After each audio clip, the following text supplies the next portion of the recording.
4-part, Part 1, Part 2, Part 3, and Part 4. Now look at Part 1. You will now hear a conversation between a man and a girl. The interaction is related to booking a room as paying guests. First, you have some time to look at questions 1 to 5.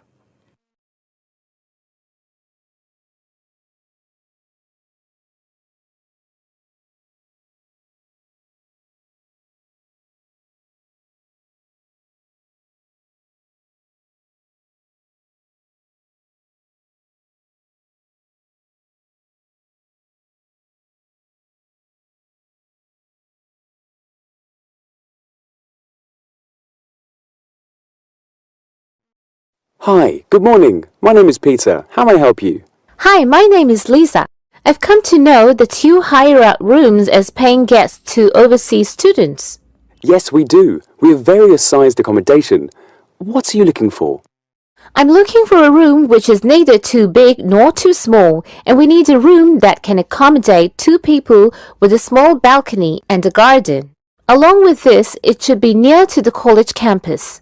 Well, we have 2 rooms to adjust 2 to 3 people comfortably with attached washrooms and a small balcony on the first floor. A small garden is attached with the room on the ground floor.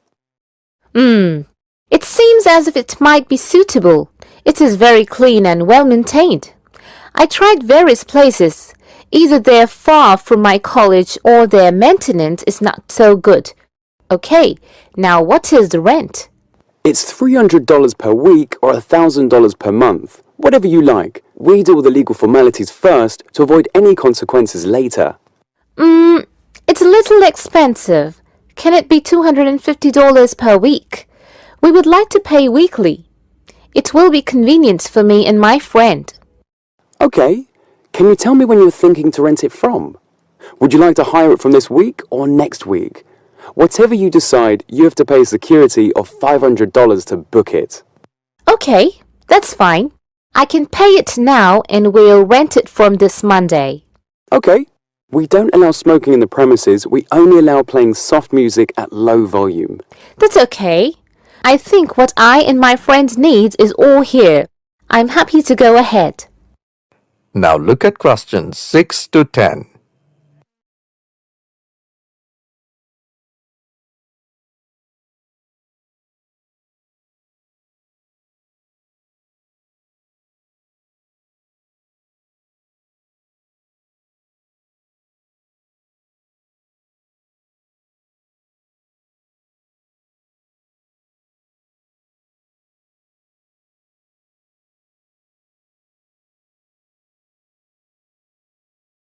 Now listen to the second half of the recording and answer questions 6 to 10. Can you give me your college identity information? Yes, sure. Then you'll have to fill in the tenant register form. What's your college ID number? It's written on my college ID card. It's 59255-18099. Fine. And which department? It's Department of Fine Arts, B Block. Okay, so that's B Block, Fine Arts Department? Yes, that's right. And contact number? My landline is 553297 with the code, but I'll give you my mobile number, which is 0999-888-1790. Okay, 0999-888-1790. Anything else? I need the same information for your roommate also. Okay. Her ID number is 925-9696-970. And she is from Law Department, A Block. Her contact number is 088-99-702-590. One last thing, your home country. Oh, I belong to Korea and she's from France. Oh, that's great. My father belonged to Korea and my aunts are living in France. Oh, one last thing. I forgot to write your names. My name is Lisa Lincoln and she is Susan John. Is it Lisa Lincone and Suzannejohn? That's right. Anything else? No, nothing. Here is your receipt of the cash that you have deposited as a security. Thank you. Meet you on Sunday evening, the day we're planning to shift. You are most welcome. You will now have some time to check your answers.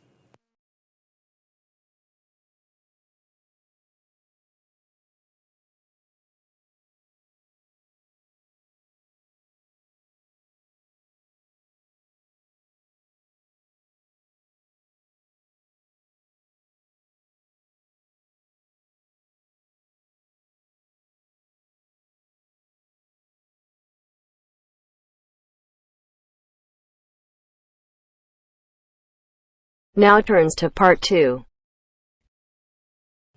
You are going to hear about a city plan shared by a councillor with the citizens. First, look at questions 11 to 13.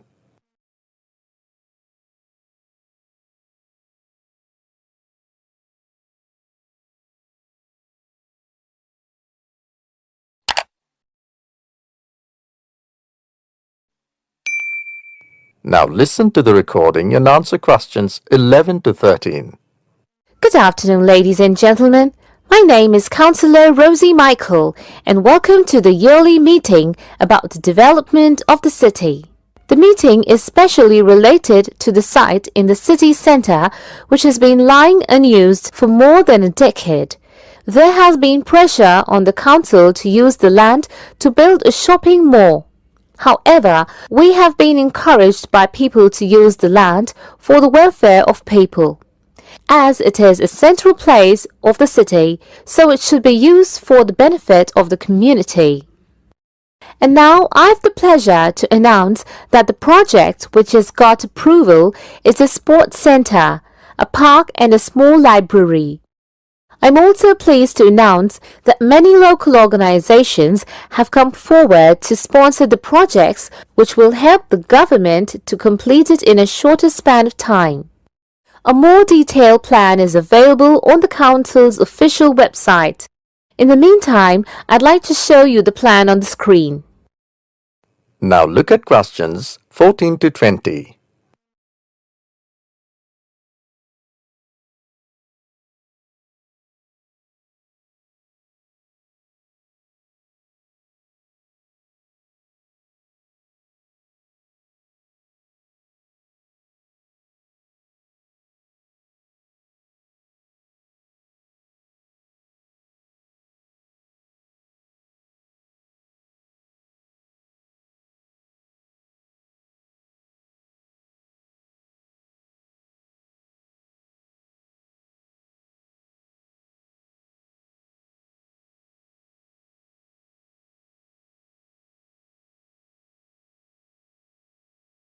As the talk continue, answer questions 14 to 20. Starting from here, we can have a look at the Arena Street, where the main entrance to the sports centre is there. On the left side of the entrance, in the bottom left, the block is for a big hall for indoor games, open area for 2 football pitches and 2 for cricket, 4 tennis and volleyball courts. On the other side of the entrance, there will be another hall with the capacity to accommodate 500 people at a time. This will be an auditorium to conduct workshops and local functions. There will be another entrance on the top right which leads into English Street. Here in the center of the area, we will have a big light fountain which will be connected with part north, south, east and west to the different areas of the sports center. In the right top corner, just by the English Street entrance, there will be a small library.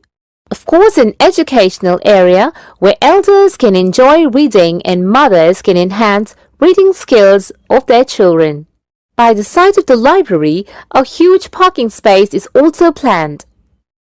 Now in the top left corner, a park is planned which comprises of a walled, however garden with walkways, seats and lots of shady areas for summer.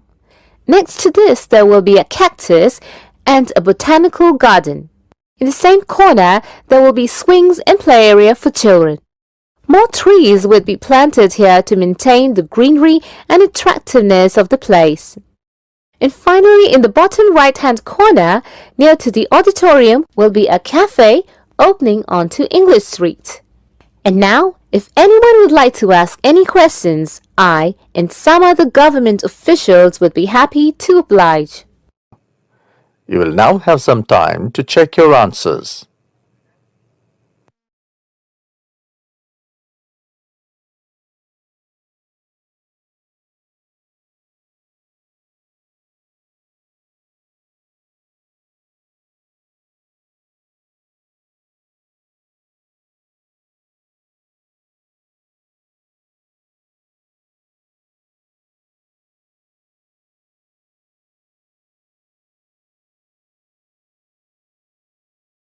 Now turns to part 3.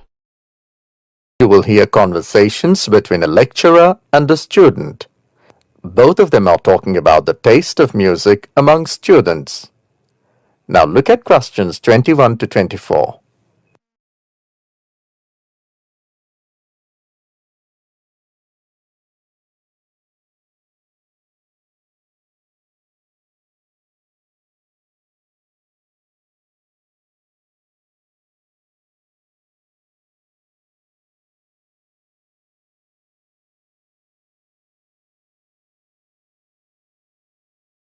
Now listen to the conversation and answer questions 21 to 24. Peter, let's look at the survey you did yesterday related to the taste of music. So, where did you go? Dr. Goldston, I went to the music departments of our university and surveyed both types of students who studied vocal or instrumental music. So, what did you find? Well, I found people with diverse tastes. Some like folk, traditional, and even rock, jazz also. For playing instruments, also people like to play according to their liking. I'm not surprised. What were the favorites specifically? Well, to start with, playing instruments, George loves drums. He told me he has been playing drums since his childhood. At that time, he used to play with his schoolmates, and now he plays drums with his friends on weekends, in hotels or restaurants. They have their own band. Good, Peter. Do you also play an instrument? What do you like to play? I saw you playing at the last annual function of your college. There, I was the chief guest for the function. My favourite is the guitar. However, I don't play frequently. But if there is an opportunity, I never miss the chance. I started playing it in college. Yes, please. Mary likes to play violin. She's a violinist. Emmy likes flute, and it's her favourite. Both are freshers. What about vocal music? I contacted many students, but most of them like to sing either folk or some traditional songs in their own language.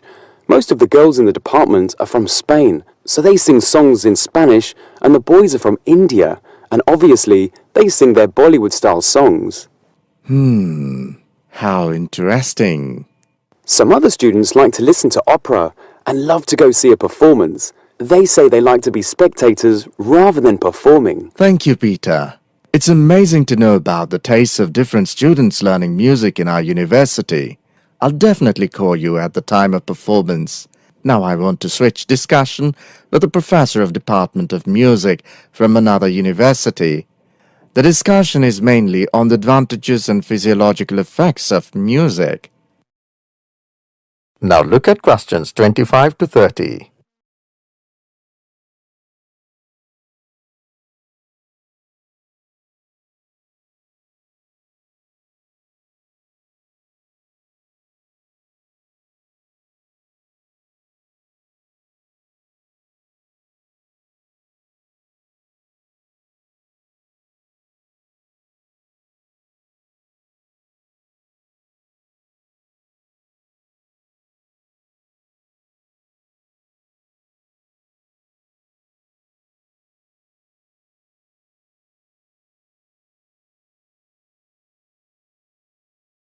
As the talk continues, answer questions 25 to 30. For the purpose of this discussion, I'm going to divide this talk into two parts. One is advantages and the other is physiological effects of music. Under advantages, we'll talk about music as a leisure activity and music as a career. As a physiological effect, music stimulates and calms us. In front of me is sitting Dr. Roger from Music Department of Alexandria University. Let me ask a question. How is music perceived in your department? Well, students study music more for career. Hardly any people study for leisure. The students opt for either their own musical brands or groups and start organizing live concerts, or some others become music teachers, mentors in schools, or even lectures in colleges and university. Right. So you mean to say diversified options are open to people who study music. Now, what do you say about its physiological aspect? It's great. It seems that music stimulates blood circulation, and the fast music even increases the heartbeat, blood pressure rises, and blood flows quickly into the body. This is the result of exciting music, which is beneficial. Music has another side. In case of soothing music, the body and mind feels relaxed, and there is a feeling of calmness. It helps in getting relaxed, refreshed, and rejuvenated. So people enjoy music in their own way. It's really nice to know a lot from you about music and its utility.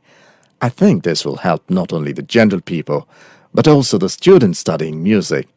Thank you for giving time. Thank you, from my side also. You will now have some time to check your answers.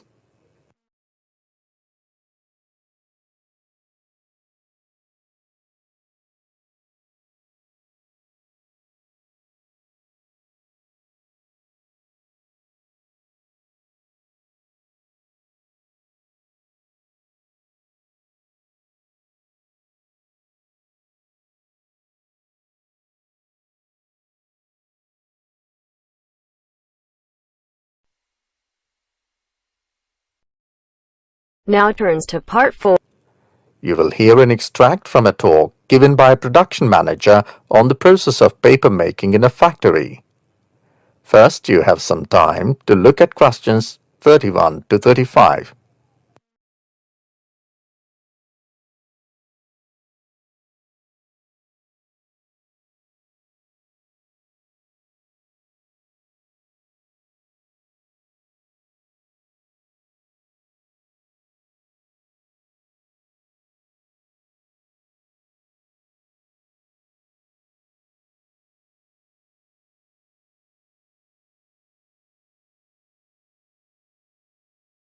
Now listen carefully and answer questions 31 to 35. Paper making is the process of making paper, a substance which is used universally today for writing and packaging. In paper making, a dilute suspension of fibers in water is drained through a screen so that a mat of randomly interwoven fibers is laid down. Water is removed from this mat of fibers by pressing and drying to make paper.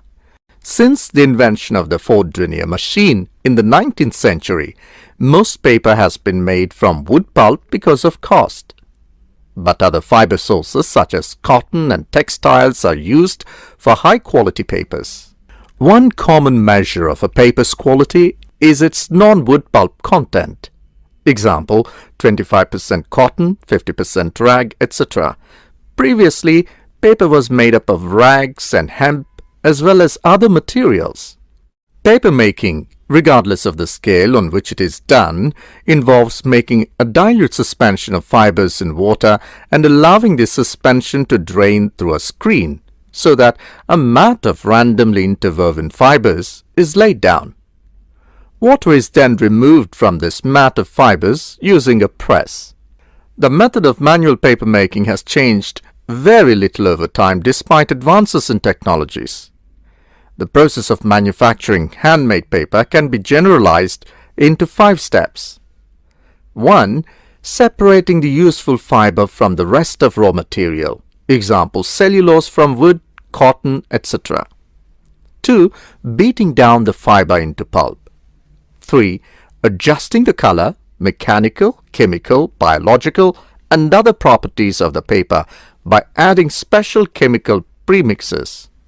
4. Screening the resulting solution. 5. Pressing and drying to get the actual paper. Screening the fiber involves using a mesh made from non-corroding and inert material such as aluminium, which is stretched in a wooden frame similar to that of a window. The size of the paper is governed by the size of the frame. This tool is then completely submerged in the solution vertically and drawn out horizontally to ensure a uniform coating of the wire mesh. Excess water is then removed and the wet matter fiber is laid on top of a damp cloth. The process is repeated for the required number of sheets. This stack of wet mats is then pressed in a hydraulic press very gently to ensure the fiber does not squeeze while drying. Sometimes the individual sheet is rolled to flatten, harden, and refine the surface finally.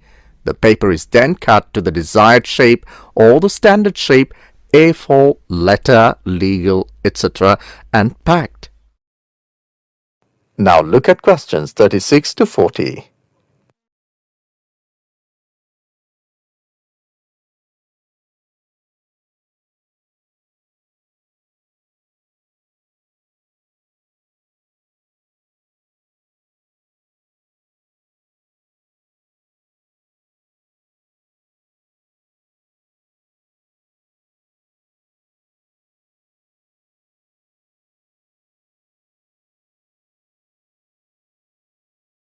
Now listen to second half of the recording and answer questions 36 to 40. The wooden frame is called a decal. The decal leaves the edges of the paper slightly regular and wavy, called decal edges, one of the indications that the paper was made by hand. Decal-edged paper is occasionally mechanically imitated today to create the impression of old-fashioned luxury. The impressions in paper caused by the wires in the screen that run sideways are called laid lines, and the impressions made usually from top to bottom by the wires holding the sideways wires together are called chain lines. Watermarks are created by weaving a design into the wires in the mold. This is essentially true of oriental made of other substances, such as bamboo. Handmade paper generally folds and tears more evenly along the laid lines. Now you have some time to check your answers.